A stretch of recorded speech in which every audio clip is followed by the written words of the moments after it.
Graças e paz, irmãos. Vamos abaixar as nossas cabeças, vamos orar mais uma vez. Pai, em nome de Jesus Cristo, nós te somos muito gratos por mais este dia de vida que o Senhor nos concede. Mais um dia de vida debaixo da tua misericórdia, debaixo da tua graça, debaixo do teu amor, debaixo da tua vida, da vida em abundância que o Senhor tem para nós. Tua palavra diz que onde estiverem 2 ou 3 reunidos em teu nome, ali tu estás.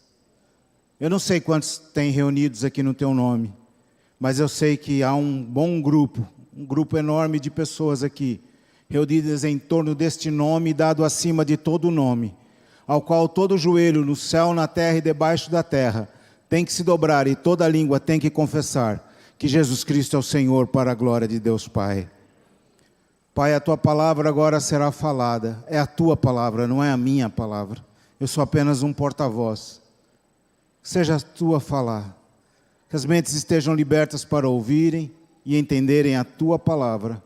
E desde já graças eu te dou por tudo aquilo que o Senhor está fazendo aqui no nosso meio, em nome de Jesus Cristo. Amém, Jesus. Amém. Glória a Deus.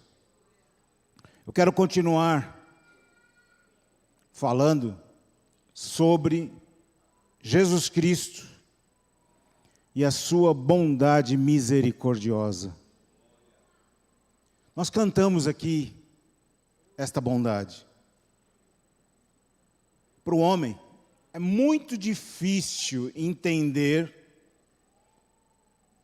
a dimensão desta bondade.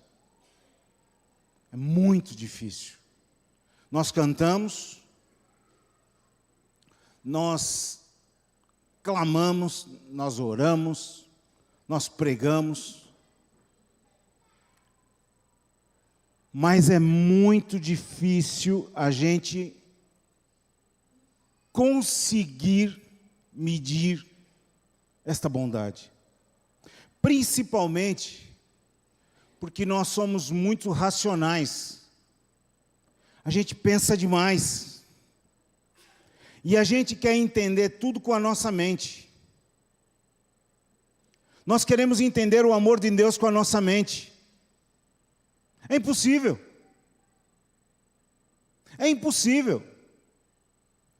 Por mais que uma pessoa ela possa ter amor no seu coração, por exemplo, o amor de um pai por um filho, o amor de uma mãe por um filho. E dizem que a mãe faz tudo pelo filho, ainda mais do que o pai. Porque o filho foi gerado no seu ventre, carregado 9 meses no seu ventre. Ela passou por dores, ela teve as dores de parto. Ela carregou um ser dentro de si. Então diz que esse amor de mãe não tem como mensurar. Ainda assim, o amor de Deus excede todo entendimento. O amor de Deus por você, ele ultrapassa, pode mudar aí por favor, ele ultrapassa qualquer entendimento humano. E 1 Coríntios capítulo 2, versículo 14, ele diz que o homem natural não compreende as coisas do Espírito de Deus. Por quê? Porque lhe parecem loucura. E não pode entendê-las porque elas se discernem espiritualmente. Tenta explicar racionalmente, mentalmente, pela lógica humana, a dimensão desse amor. Eu acabei de falar agora do amor de pai, o amor de mãe, que é muito maior. Você que é mãe, você que é pai, você teria coragem de dar o seu único filho para morrer em favor de alguém? Fala comigo, teria coragem? Alguém muito apavorado, muito aflito. Olha, a única solução para a minha vida é você dar o seu filho no meu lugar. Você teria essa coragem? Ninguém teria essa coragem. Ninguém faria uma coisa dessa. No entanto, Deus fez. Deus fez. E sabe quando Ele decidiu isso? Quando o homem pecou, engano. Ele decidiu isso antes da fundação do mundo. Antes que o mundo existisse, antes que o homem existisse, antes que o pecado existisse, antes que Adão e Eva pensassem em pecar, Deus já tinha reunido lá no céu com o Filho e o Espírito Santo e já tinham decidido. Eu decidi, disse o Pai, tu vais descer àquela terra e vais morrer pelo homem. Vais pagar o preço. Você vai pagar o preço para redimir o homem do seu pecado.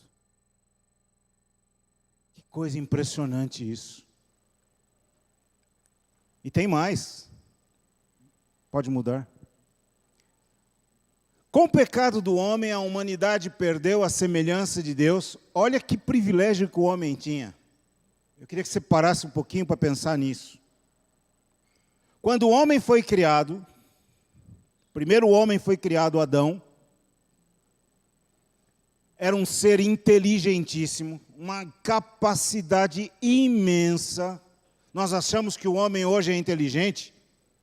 Nós achamos hoje que o homem tem capacidade? Adão suplantava qualquer um à face da terra. O homem com o QI mais alto que nós podemos conhecer, Albert Einstein, seja lá quem for, Adão superava.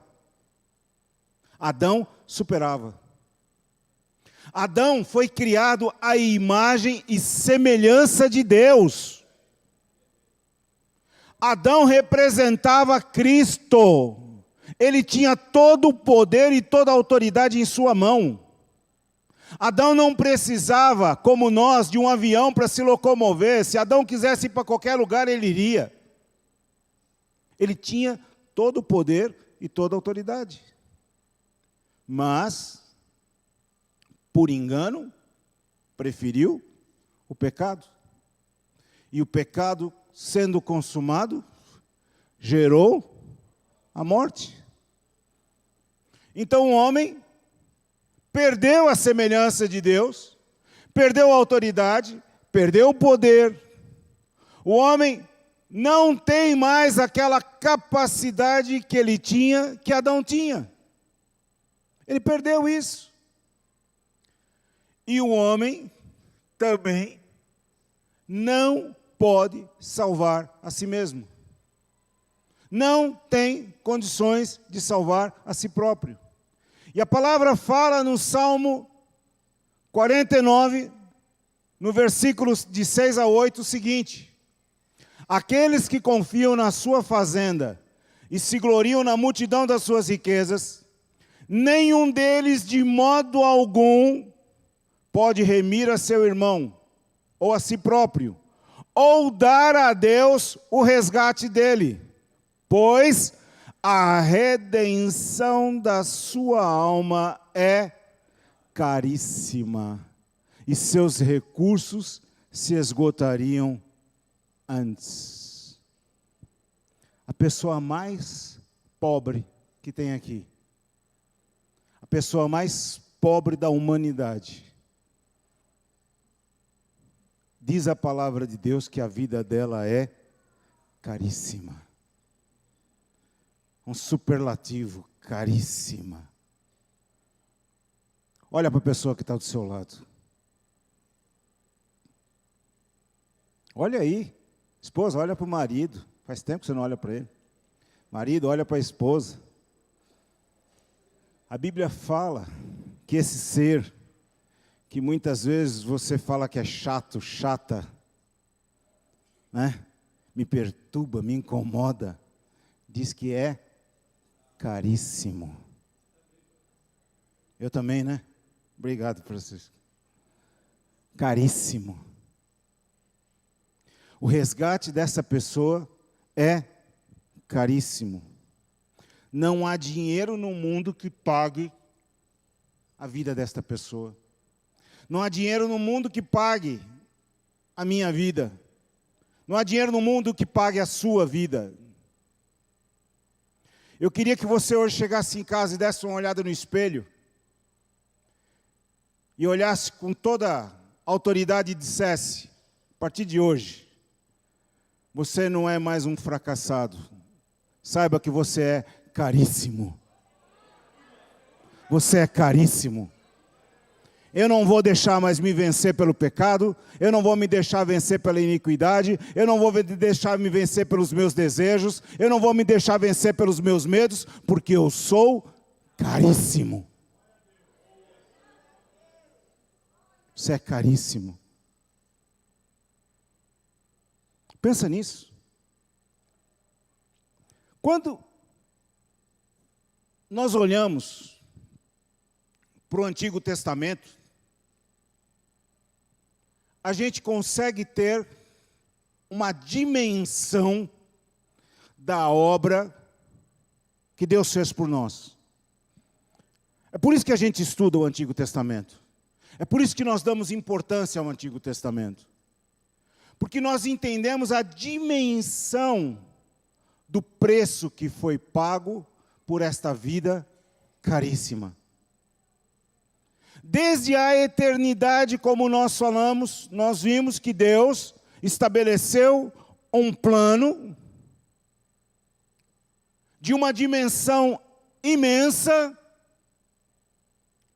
em que Ele decidiu, eu vou enviar o meu único filho. E esse meu filho vai manifestar a minha graça.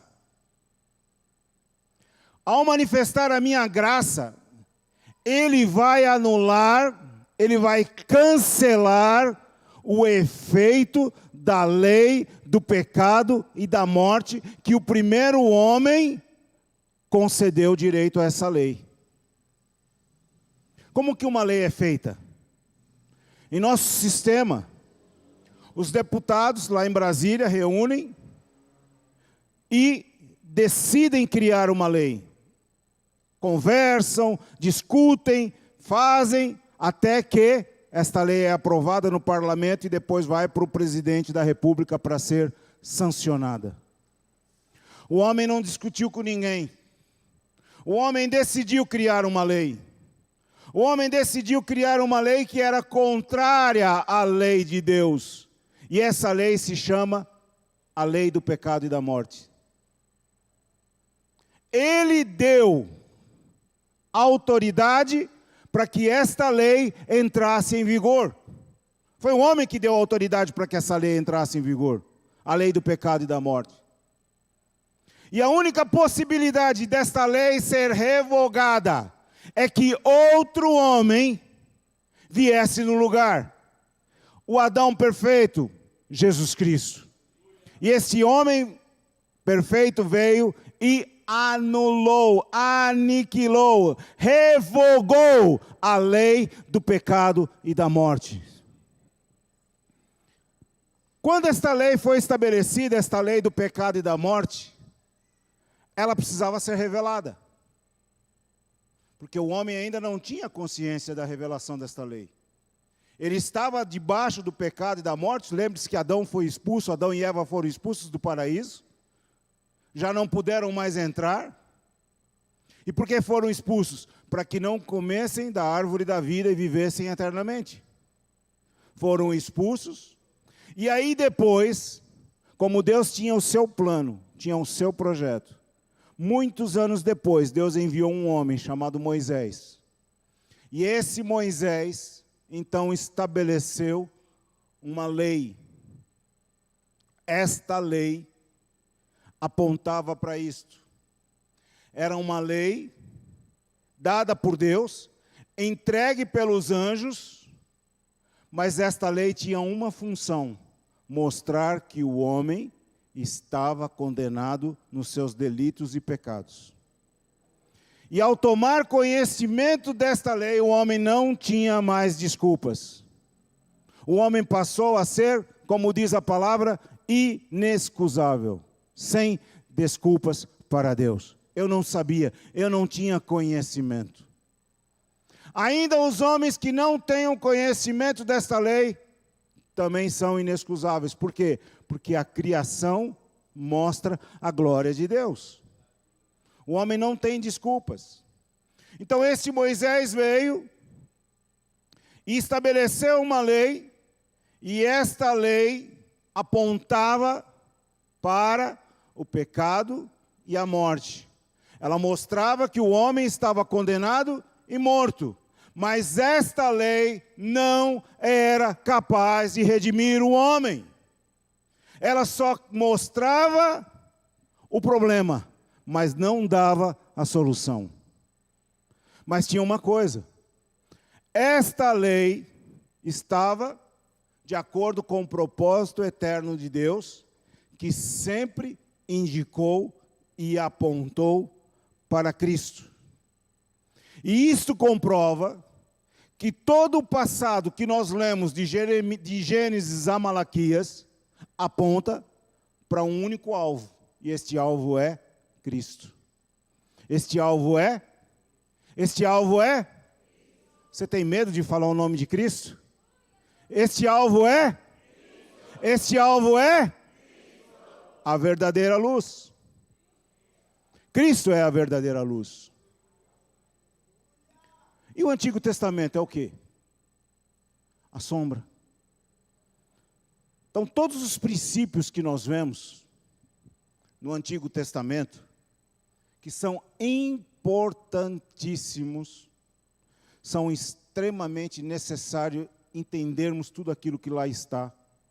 É necessário nós estudarmos aquilo tudo.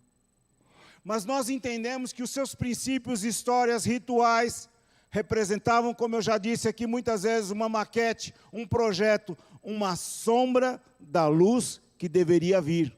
E serviu para apresentar a Cristo. Moisés, o grande líder Moisés, que a palavra de Deus diz que não teve outro homem como aquele, era um homem que falava com Deus face a face, era amigo de Deus. Moisés tem uma descrição incrível. Entretanto, Jesus disse que Moisés, perto de João Batista, era pequeno, porque Jesus disse que nenhum outro homem da velha aliança foi como João Batista. E Jesus Cristo acrescentou mais. Você está vendo aí, ó, Moisés era um grande homem. Davi era um homem segundo o meu coração. João Batista, não tinha outro homem nascido de mulher como João Batista. Mas eu te digo uma coisa, ô vida caríssima, você no reino de Deus, no meu reino, disse Jesus, você é maior do que João Batista, você é maior do que Davi, você é maior do que Moisés, você é maior do que Elias. O que nós estamos tentando fazer, queridos, quando nós falamos sobre isso? Nós estamos tentando elevar o nível de vida espiritual da igreja.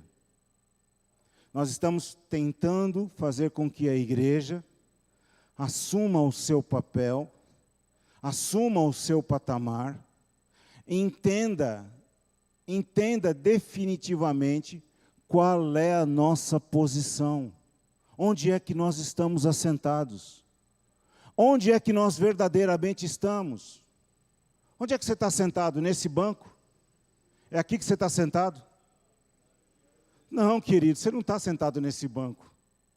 Você está sentado num trono, juntamente com Jesus Cristo, à direita do Pai. Você é capaz de pensar nisso? Você não está, o banco é duro, mas você está sentado num trono. O menorzinho aqui, está sentado no trono. Está sentado no trono. Aquele está sentado junto com aquele que tem toda a honra, todo o poder, toda a glória, toda a majestade, todo o domínio. Você está lá juntamente com ele, acompanhado dele, ao lado dele. É interessante que nós estamos ao lado dele, nós estamos nele. Nós estamos nele. Pensa um pouquinho nisso, querido.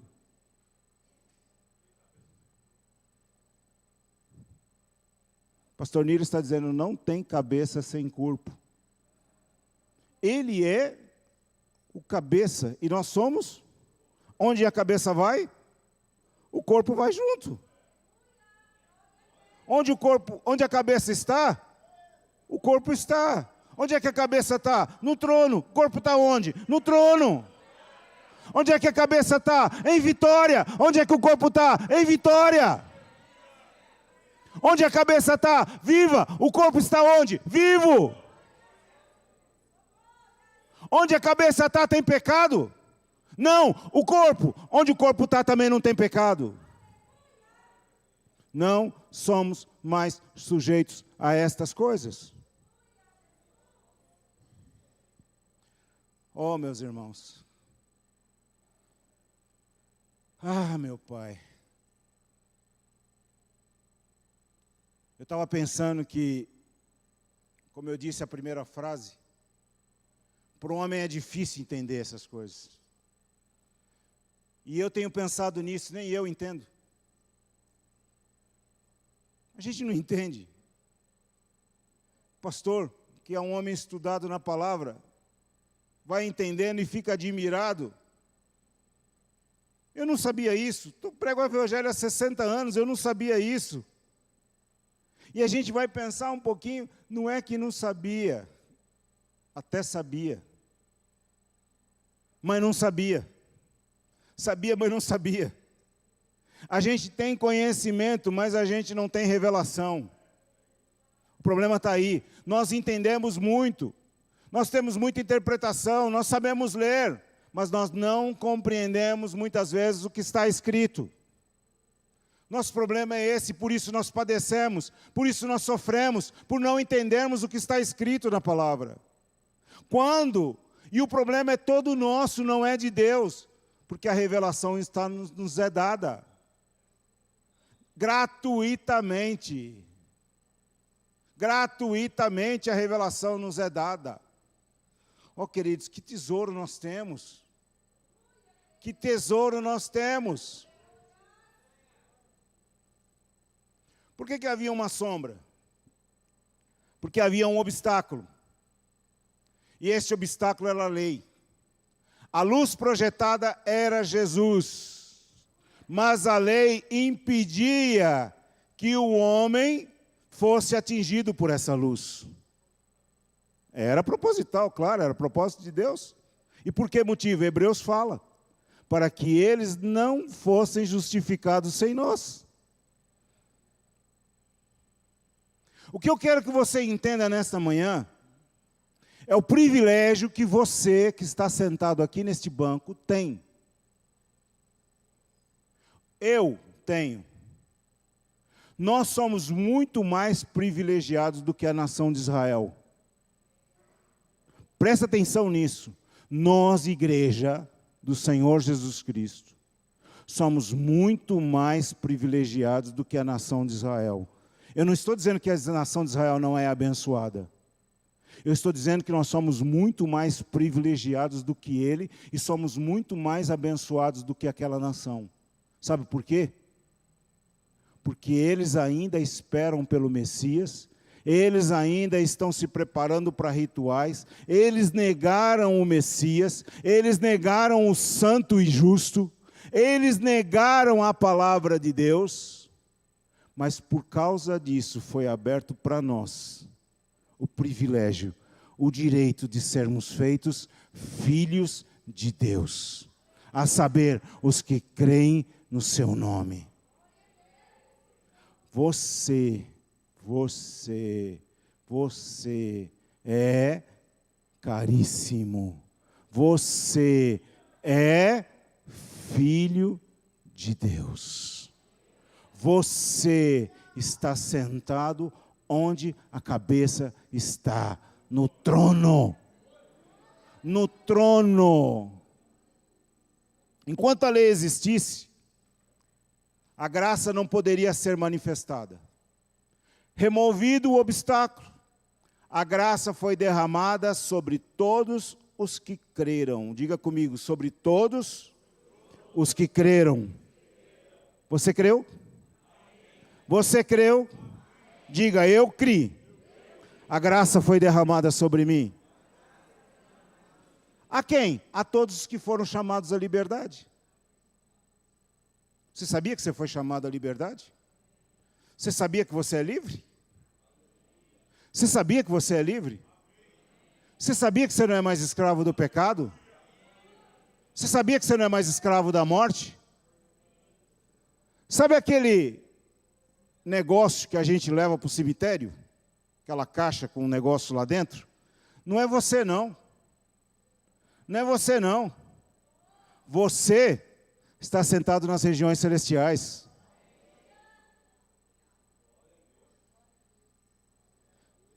Você crê no poder da ressurreição?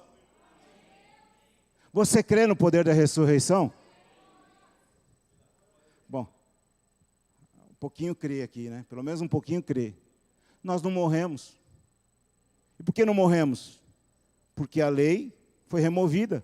A lei do pecado e da morte foi removida. O obstáculo foi removido.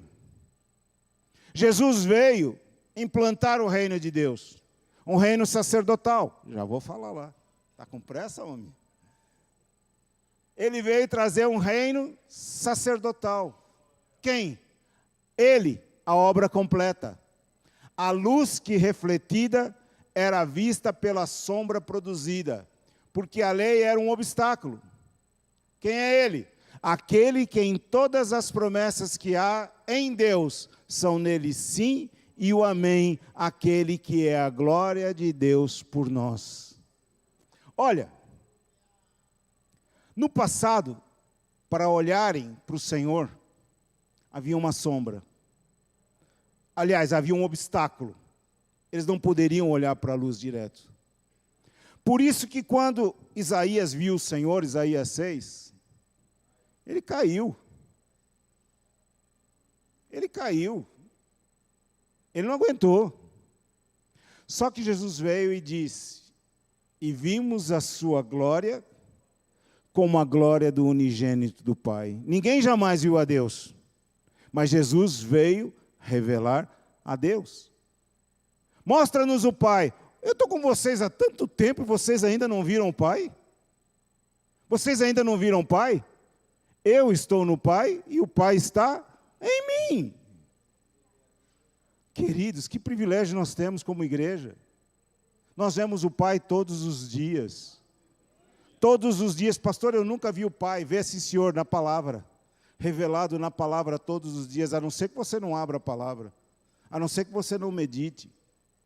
O obstáculo foi removido, a lei foi removida, e diz a palavra de Deus, Paulo fala algo muito interessante, que ele diz o seguinte, 2 Coríntios 3, 7 a 11, se o ministério da morte, gravado com letras em pedras, veio em glória, de maneira que os filhos de Israel não podiam fitar os olhos na face de Moisés, por causa da glória do seu rosto, a qual era transitória. O que era transitória? A glória do rosto de Moisés. Como não será de maior glória o ministério do Espírito? Como não será de maior glória o ministério do Espírito? Pastor, nós estamos debaixo de qual ministério? Do ministério do Espírito que foi derramado no dia de Pentecostes. Porque se o ministério da condenação foi glorioso, muito mais excederá em glória o ministério da justiça. Pastor, por favor. Muito mais excederá o ministério da justiça. Porque também o que foi glorificado nesta parte não foi glorificado por causa desta excelente glória. Porque o que era transitório foi para a glória, muito mais em glória é o que permanece. Veja, quando nós falamos do Antigo Testamento, quando nós falamos da lei, quando nós falamos de Moisés, de todos os sacrifícios e tudo aquilo, o tabernáculo, o templo, tem o seu significado, tem a sua importância. Mas nós precisamos entender que aquilo era transitório, era temporário, não era permanente. Apontava, tudo aquilo apontava para algo permanente, para algo que não é transitório. Por que nós somos mais privilegiados? Olha para isso, nós viemos aqui hoje de manhã. Você efetuou algum sacrifício aqui à entrada? Matou algum animal ali? Aspergiu algum sangue para poder entrar aqui? No entanto, nós estamos aqui por causa de um sacrifício, por causa do sangue, e nós estamos aqui pelo sangue. E não matamos nenhum animal ali. Por quê? Porque o animal que tinha que ser morto, o Cordeiro Eterno, já foi crucificado há mais de 2000 anos atrás. E quando ele foi crucificado, eu e você, que nem existíamos ainda, estávamos lá com ele. Você já pensou nisso? Nós não existíamos e nós estávamos... Você imaginou que cruz enorme? Que cruz grande era aquela? Quando ele foi levantado na cruz, ele diz a todos, a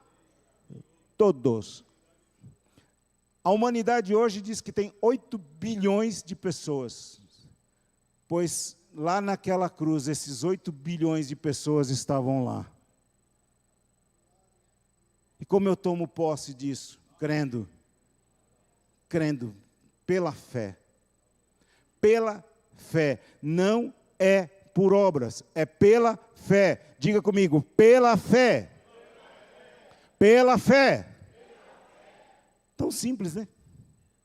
Por isso que é tão complicado, que é simples demais. Por quê? Porque é pela fé. Nós não somos como Moisés. Ele tinha um véu, e todo mundo fala, oh, que glória estava sobre Moisés. Estava não. Ele punha um véu, que era que o povo não visse que a glória que ele tinha recebido tinha passado. E ele tinha medo do povo dispersar. Está cheio de gente com véu por aí. Está cheio de gente com véu por aí. E aí quando a gente vê um povo sem véu, né? A gente olha para o pastor Nilo sem véu. Ah, Nilo. Serginho. Jonas. Francisco. Dirceu. Ruth. Francisco. Ah, Marcelo. Não tem véu? Aí as pessoas quando olham para alguém que tem véu, ele tem véu. O que isso quer dizer? Aquilo que está que estava em Moisés era transitório, era passageiro. Aquela glória passava. A glória que está em nós não passa. A glória que está em nós não passa. Não passa, é permanente, é eterna. Ela vem conosco aqui para o culto e ela vai embora conosco. Ela dorme conosco, ela permanece conosco. Ela está sempre conosco. Ela está conosco dentro do hospital. Ela estava comigo lá no hospital quando eu estava internado. Eu estava em coma, ela estava comigo lá. Ela está conosco o tempo inteiro. E quando nós partimos com Cristo, ela vai conosco. Ela vai conosco. E esse corpo que ficou, um dia a gente vai dar de novo com ele um corpo glorificado como Jesus. Oh, queridos, a gente não perde nada nunca. Está na hora de nós mudarmos a nossa mentalidade, por isso que ele fala, Romanos 3,20, por isso nenhuma carne será justificada diante dele pelas obras da lei. Por quê? Porque pela lei vem o conhecimento do pecado. A lei aponta ao pecado, ela não pode justificar.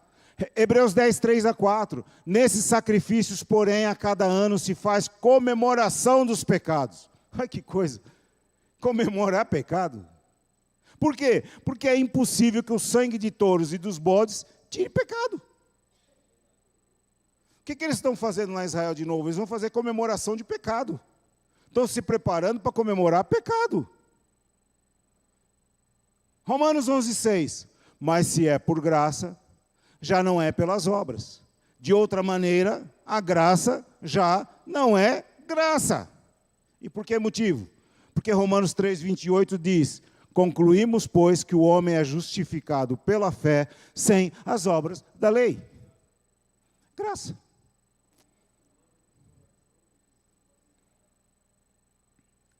É interessante isso. O pastor Sérgio está lembrando que Você pode orar uma semana em uma oração de jejum e não vai valer nada, porque é graça. Ah, pastor, então eu não vou orar e jejuar. Quem falou isso? Quem falou isso? Sabe que a gente tem uma mania de fazer confusões? Agora está essa mania, pega a pregação, mas o pastor falou isso. Você ouviu o contexto todo da pregação? Normalmente pregações são séries. Você ouviu a série inteira ou só ouviu a frase? A gente tem que parar com isso é coisa de ímpio. Como é que as fake news aparecem? A pessoa tira uma frase de um contexto e diz, ele falou. Mas falou como? Falou num contexto. Quem vai defender uma tese na faculdade? Chega lá, como é que é? O CTT, VPP, sei lá como é que é? TCC. Vai lá defender o TCC. Chega lá e fala assim, vamos supor, Jesus chorou. Pronto, a minha tese está definida. É assim que faz? Não, é uma série de palavras, tem não sei isso e aquilo, e vai, e aconselha, e procura, e vai, e não sei o quê. É um negócio tão complexo. A mensagem também é algo complexo. Eu estou fazendo uma coisa esses dias que eu já tinha vontade de... Aliás, não é que eu tinha vontade, eu sempre faço isso quando eu estou interessado num assunto. E eu comecei a estudar as mensagens do pastor Dirceu. Eu conheço ele há mais de 50 anos. E eu nunca tinha feito isso. Mas eu estou aqui, estou plantado aqui, preciso saber. O que prega? Ah, mas eu ouvi a pregação lá no púlpito. Meus irmãos, eu estou surpreso. Eu estou surpreso, por quê? Porque quando eu vou ouvindo as pregações devagar, eu vou ouvindo coisas que eu sequer jamais tinha ouvido aqui. Ah, mas você não estava no culto? Estava, mas não ouvi. E você é a mesma coisa. Você está me ouvindo e você vai sair daqui, você não vai ouvir boa parte daquilo que eu falei. Mas se você for para casa e pegar depois o vídeo, você vai ver nuances, você vai ver detalhes que diz, eu não tinha compreendido dessa maneira. Se você pegar as mensagens do pastor Nilo, sobre, sei lá, sobre Apocalipse, por exemplo, você pode não ter entendido nada de Apocalipse. Mas se você pegar as mensagens e for estudar, você vai ter uma outra compreensão. Ah, peraí, ele falou isso, eu não tinha entendido assim, eu tinha entendido de outra maneira. É isso que nós precisamos fazer. É isso que diz, examinais as Escrituras. Nós precisamos examinar as Escrituras. E examinar as Escrituras passa também por nós examinarmos aquilo que os nossos pastores falam. Em vez de procurarmos canais no YouTube, de A, B, C, D, E, F, G, H, I, J, até o Z, vamos ouvir os nossos pastores. Porque cada vez mais nós estamos constatando o seguinte, todas as vezes que nós ouvimos A, B ou C, se você for procurar mensagens de 10 anos atrás, hoje em dia eles já não falam mais a mesma coisa que falavam há 10 anos atrás. E muitos casos, não poucos, já apostataram e já virou heresia. Não são poucos os casos. Cantores, pastores, pregadores e por aí afora. Para você não correr esse risco e não ser enganado, foca. Foca. Você vai ver o quanto que você vai aprender. Você vai ver o quanto você vai ser edificado. E nós estamos querendo levar você num nível de fé muito mais elevado. Nós queremos levar você a um nível de fé onde você vai estar na estatura de Cristo. É lá que nós devemos chegar. Nós devemos chegar a esta estatura, a estatura de varão perfeito. Efésios 4:3 diz, até que todos cheguemos à unidade da fé e ao conhecimento do Filho de Deus, a varão perfeita, à medida da estatura completa de Cristo. É lá que Ele quer nos fazer chegar. Então, quando Jesus cumpriu a lei, o que Ele fez? Aquela lei foi tornada inútil e ineficaz. Ele tornou possível a unidade da fé e o conhecimento do Filho de Deus, tendo estabelecido para nós a medida da estatura completa de Cristo. Qual é a medida que você tem que atingir? A medida de Moisés? A medida de Elias? A medida de Davi? A medida de Cristo. A medida de Cristo. Você tem que olhar com admiração. Qual era o grande segredo da igreja primitiva? Qual era o grande tema pregado na igreja primitiva? Filipe pregava o quê? Cristo. Estevão pregou o quê? Cristo. Paulo pregou o quê? Cristo. Pedro pregou o quê? Cristo. Tiago pregou o quê? Cristo. João pregou o quê? Cristo. Judas pregou o quê? Cristo. Apocalipse revela o quê? Cristo. Oh, queridos, por que nós temos que nos nivelar por baixo? É isso que eu pergunto a você. Mas pastor, eu não posso estudar. Eu não acabei de falar que nós temos que estudar. Eu não acabei de falar que nós temos que examinar. Eu não acabei de falar que a gente tem que pesquisar. Eu não acabei de falar que a gente tem que entender. Mas o ponto que eu quero colocar para você é, por que eu vou me nivelar ao nível de Moisés, ao nível de Davi, ao nível de Elias, ao nível de Isaías, se o meu nível a ser atingido é Cristo. E nenhum deles, segundo o autor de Hebreus, foi aperfeiçoado sem nós. Eles foram justificados pela fé. Porém, nós temos algo mais do que eles. Poxa vida, é aí que nós temos que chegar, queridos. É nisso que nós temos que entender. Nós temos muito mais do que eles, mas extremamente mais. Quando se fala em boa medida, recalcada, sacudida e transbordante, é o nosso caso em relação a eles. Nós temos boa medida, recalcada, sacudida e transbordante. E eu faço uma pergunta para você, nós estamos debaixo da lei ou debaixo da graça? Mas pastor, por que você fala tanto nisso?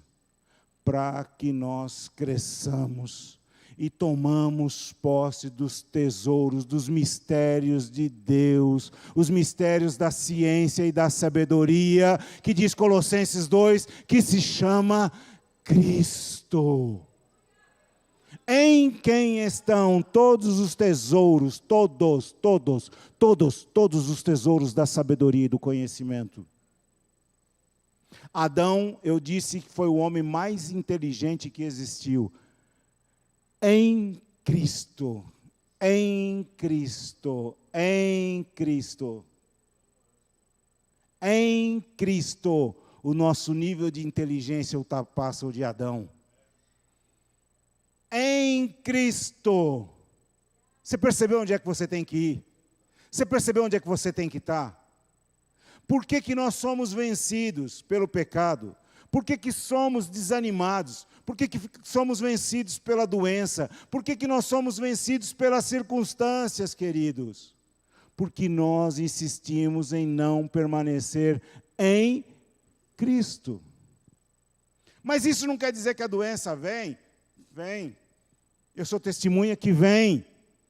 Mas eu vou andar assim? Eu não. Eu não. Eu ando assim. Não dói? Você não faz ideia. Eu estou aqui de pé, não estou?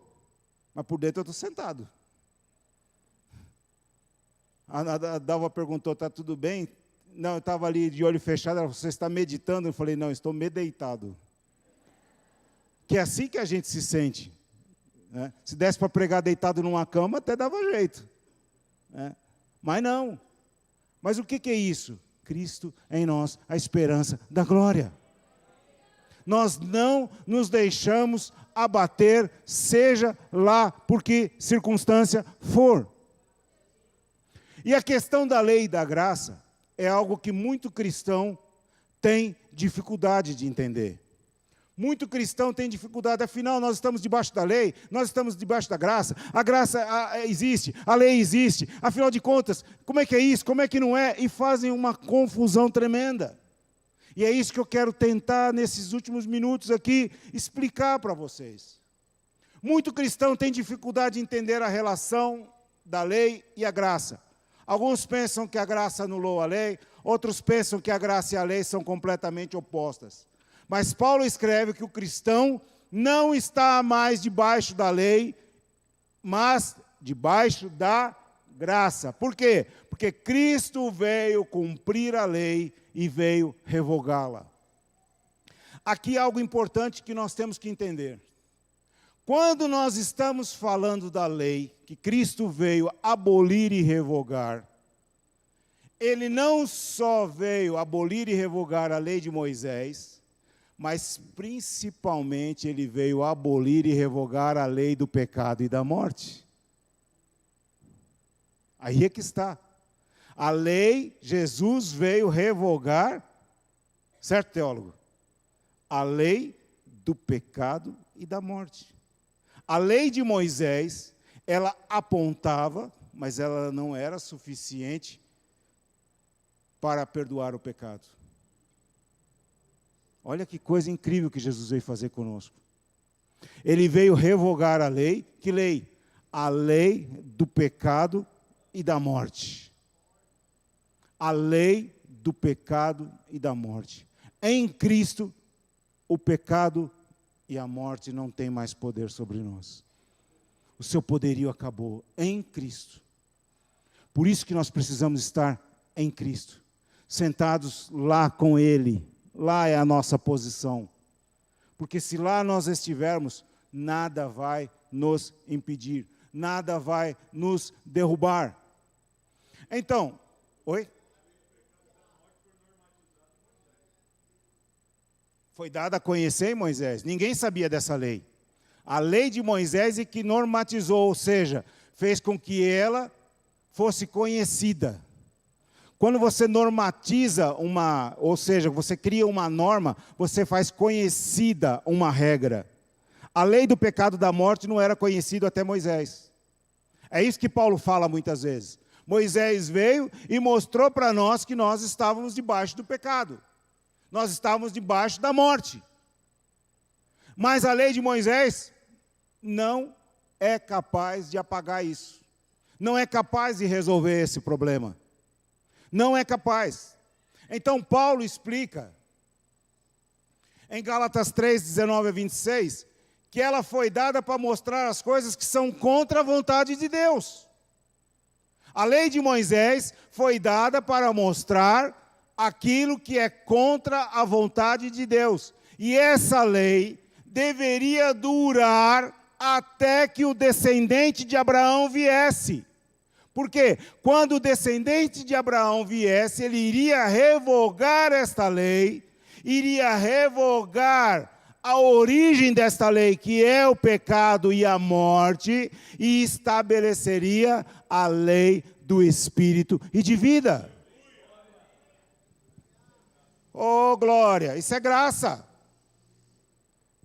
A lei que foi dada, ela não era contra as promessas de Deus, muito pelo contrário. Só que nós precisamos entender que se fosse dada uma lei que pudesse dar vida às pessoas, aquela lei não teria sido revogada. Jesus não precisava vir. Se a lei de Moisés funcionasse, se a lei de Moisés resolvesse o problema, Jesus Cristo não precisaria vir. Mas Deus estabeleceu desta maneira para que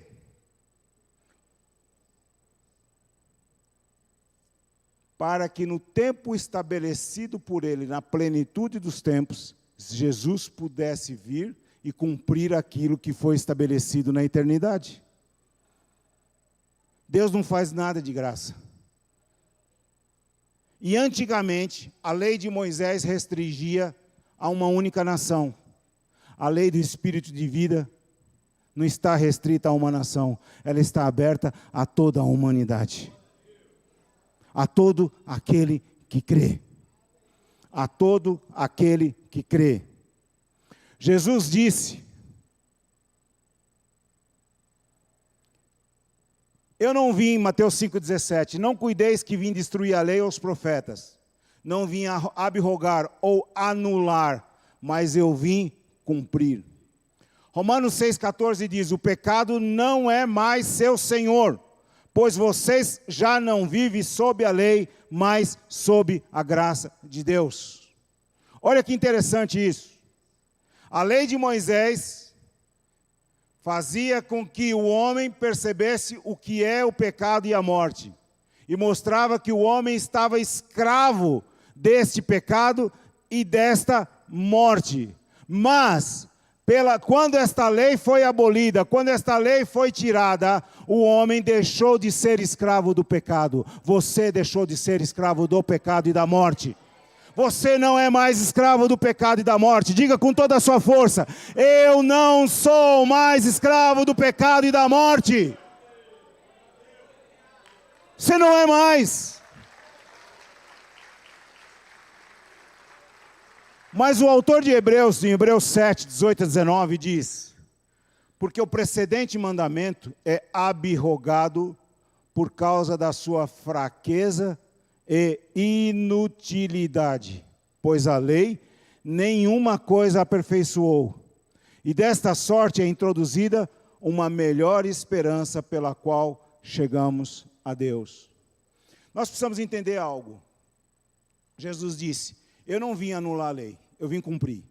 Mas o autor de Hebreus diz: a lei foi abrogada, a lei foi anulada, a lei foi cumprida, a lei foi terminada. Por quê?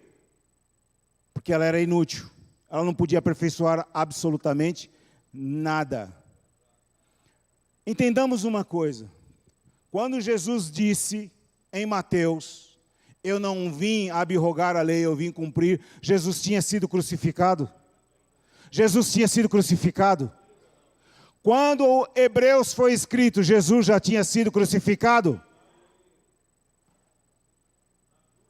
Temos dois períodos aqui no Novo Testamento, antes da cruz e depois da cruz. João 10:10 diz o quê? Para quê?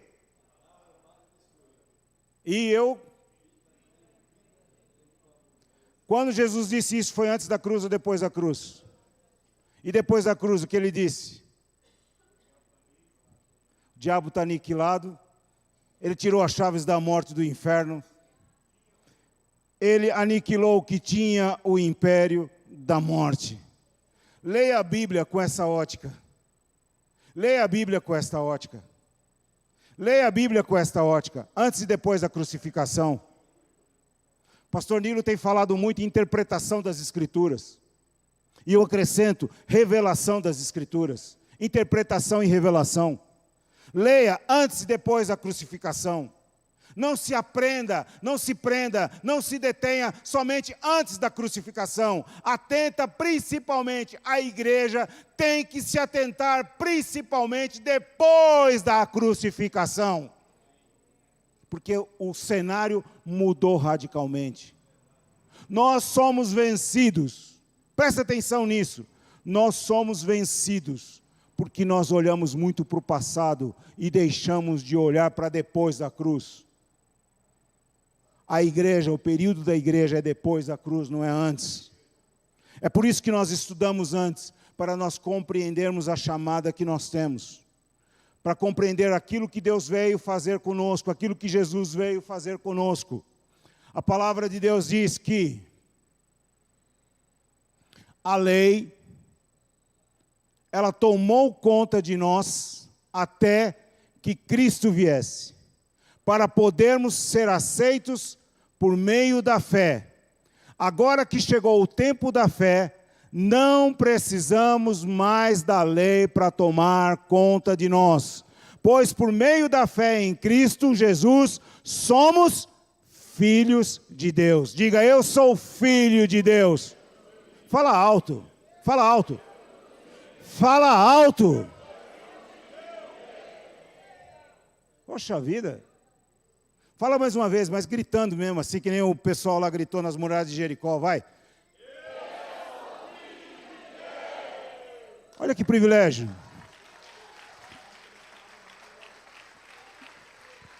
Então, quando a lei foi abrogada, o que quer dizer? Cessou a existência ou a obrigatoriedade dela. Cessou, caiu em desuso, foi suprimida. tornou obsoleta, ou que já não se usa, antigo, fora de moda, ultrapassado, antiquado. A lei de Moisés está fora de uso e a lei do pecado da morte também está fora de uso. Para nós, filhos de Deus, a lei do pecado da morte está aniquilada, está fora de uso, está morta. Está morta. Não tem mais poder sobre nós. Agora, afinal de contas, que lei é essa? Se a lei foi abolida, a lei do pecado e da morte foi abolida, que lei é essa que nós estamos debaixo? Porque Paulo fala tanto dessa lei. Paulo fala tanto dessa lei, que nós estamos debaixo da lei, que nós estamos debaixo da lei. E ele diz, mas a lei foi revogada. Ué, como é que nós estamos debaixo da lei e a lei foi revogada? Que confusão é essa? Qual é a lei que nós estamos? Qual é a lei que nós estamos, queridos? Nós estamos debaixo da lei do Espírito de vida, que em Cristo Jesus nos livrou da lei do pecado e da morte. A lei tinha 2 ministérios, condenação e morte. A lei de Deus tem 2 ministérios, Espírito e vida. Espírito e vida. Espírito é o fôlego, é o ar, é o pneuma. Nós temos ar aqui dentro. Nós temos o Espírito de Deus habitando dentro de nós. A lei de Deus é a expressão da sua vontade e reflete o seu caráter, instruindo ao homem sobre aquilo que ele deve e não deve fazer, indicando como alguém pode ter uma vida de acordo com o padrão moral aceita por Deus. A antiga lei, a lei de Moisés, ela tinha 3 ramificações: a lei moral, a lei judicial e a lei cerimonial, ou a lei religiosa. Não podemos nos esquecer de que Israel era uma nação cujo governante era o próprio Deus. Ele era o rei de Israel. Então, quando Moisés estabeleceu, primeiramente, os 10 mandamentos, e depois, os 613 mandamentos ou vomitivos, ali estavam inclusos essas 3 vertentes: a lei cerimonial ou religiosa, a lei jurídica, né? E também a lei moral. A lei judicial regulamentava as regras sociais e criminais dos israelitas. A lei cerimonial basicamente falava sobre os rituais religiosos da época do Antigo Testamento. Então, como a lei cerimonial e a lei jurídica, lei judicial e a lei cerimonial eram temporárias porque eram específicas para Israel, elas foram abolidas. Elas deixaram de existir. E a lei moral? Está ativa. A lei moral está ativa. Ela não deixou de existir. Por quê? Porque a lei moral, ela faz parte do caráter de Deus. Só que tem uma coisa. Quando Jesus veio, ele cumpriu todos esses princípios, porém reforçou que os princípios morais ainda continuariam regendo o homem. A lei moral permanece válida e aplicável, pois é uma expressão do caráter de Deus e jamais a graça poderia anulá-la. Por que o templo perdeu a sua função? Porque hoje nós somos o templo de Deus. Nós somos a morada de Deus. Agora, atenta para isso,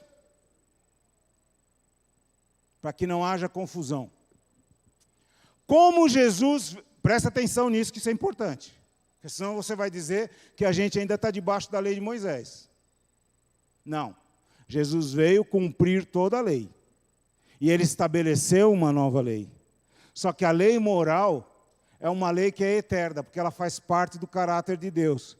Entretanto, como Jesus veio cumprir a lei, e isso quer dizer que ele veio completar o tempo estabelecido da antiga lei e do antigo sacerdócio, Ele instituiu uma nova lei de acordo com o sacerdócio que ele veio instituir.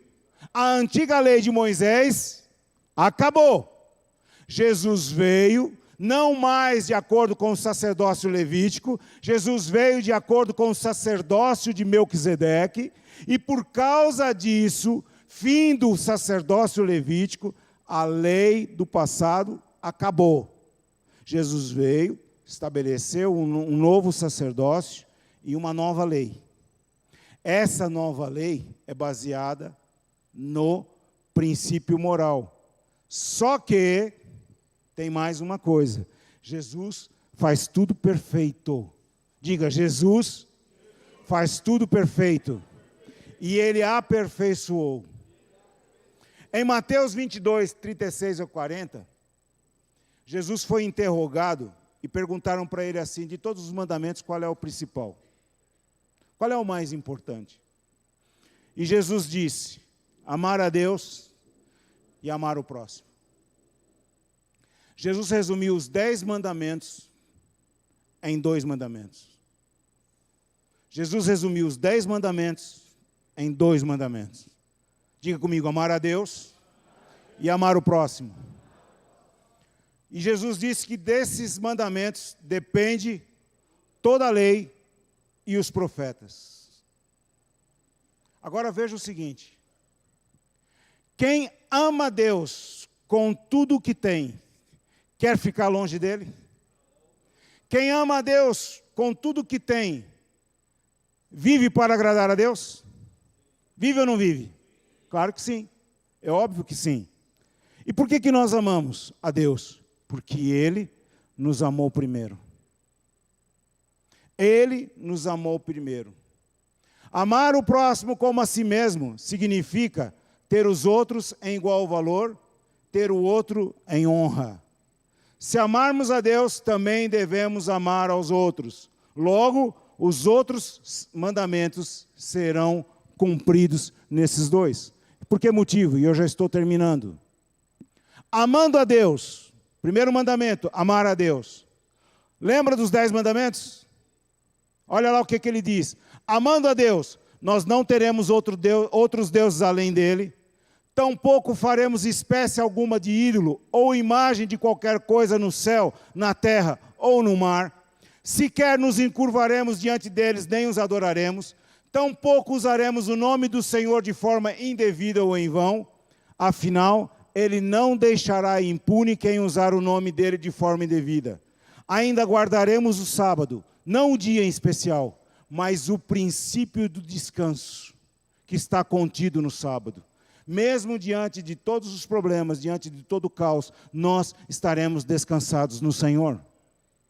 Então, quando você ama a Deus, você cumpre esta primeira parte dos mandamentos. E quando você ama o próximo, o que vai acontecer?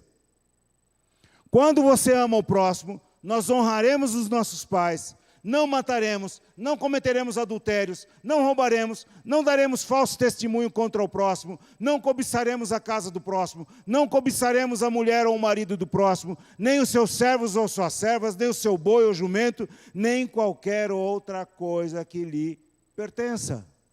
Então você veja, queridos, nós muitas vezes nos preocupamos e não conseguimos enxergar na totalidade da obra que Jesus executou. Quando ele veio e ele diz, eu cumpri toda a lei. Você não tem mais parte com a lei. Você não tem mais nada a ver com a lei. Eu cumpri tudo. Todos aqueles mandamentos, e muitos deles acabaram pelo desuso se tornando inúteis. Jesus veio e disse, eu estabeleço uma nova lei. A lei do Espírito de vida, que está baseado em 2 artigos. Amarás ao Senhor teu Deus e amarás o teu próximo como a ti mesmo. Diga comigo, eu amo ao Senhor e eu amo ao meu próximo.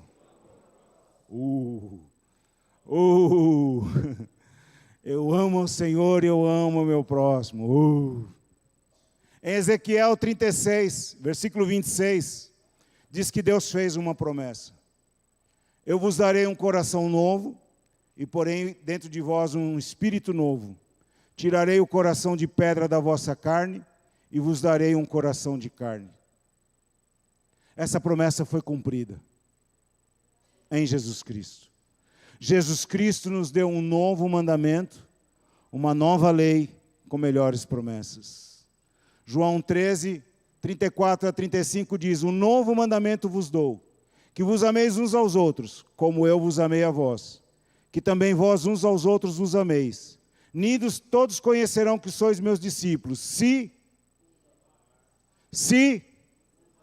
como é que nós vamos ser conhecidos? Se nós nos amarmos uns aos outros. Quando Jesus orou pelos seus discípulos, em João 17, ele orou não só pelos 12, mas ele orou também por nós que viríamos depois. E ele orou para que nós todos sejamos um, como ele e o Pai são um. E quando isso acontecer, o mundo há de crer que Jesus foi enviado. Nós temos grandes dificuldades hoje. Nós fazemos evangelismo, nós fazemos campanhas, fazemos oração, fazemos uma série de coisas. Mas temos grande dificuldade em ganhar as pessoas. Porque nos falta uma coisa. Nos falta compreender a palavra de Deus. Nos falta compreender a lei do Espírito de vida. E ao compreendermos a lei do Espírito de vida, nós vamos amar ao Senhor, nosso Deus, sobre todas as coisas, e nós vamos amar o nosso irmão. Nós teremos o nosso irmão em honra. Nós teremos um irmão superior a nós. Você já percebeu como é difícil para nós olharmos para o outro e acharmos que ele é superior a nós? Eu citei agora há pouco o Inho, o Serginho, o Nilo, o Nilinho, o Fofinho, o Francisco, o Dirceu. Alguns nem pastor não chamam, é Dirceu. Nem pela idade, Dirceu. O Samuelzinho, E assim vai. A gente olha com desdém. A Helenicezinha. É tudo inho. Como eu gosto desses inho. Tudo inho. Por quê? Porque é difícil para nós enxergarmos o nosso irmão que ele é maior do que nós, que ele é superior a nós. E não estou falando de cultura, não estou falando de faculdade, de doutorado, seja lá do que for. Não, queridos, é que nós temos que ter o nosso irmão em honra, superior a nós mesmos. E ao fazermos isto, o mundo há de crer que Jesus foi enviado. O mundo há de crer. E aí o nosso evangelismo dará resultado. A nossa igreja ficará lotada. As nossas orações serão ouvidas. Não se esqueça que quando você tem algo, o marido tem algo contra a esposa, a oração dele é interrompida. Quando você tem algo contra o seu irmão, a Bíblia diz, deixa a oferta no altar, vai lá, se reconcilia com ele e vem e volta e oferece a sua oferta. Porque, caso contrário, a oferta não será recebida. Por que muita oração não é respondida? Nós queremos orar? Nós precisamos orar. Mas temos que ter a consciência de que as nossas orações só serão respondidas se nós formos um em Cristo. E nós compreendemos os princípios estabelecidos pela palavra de Deus. Amém? Graça e paz, queridos, que Deus os abençoe em nome de Jesus Cristo.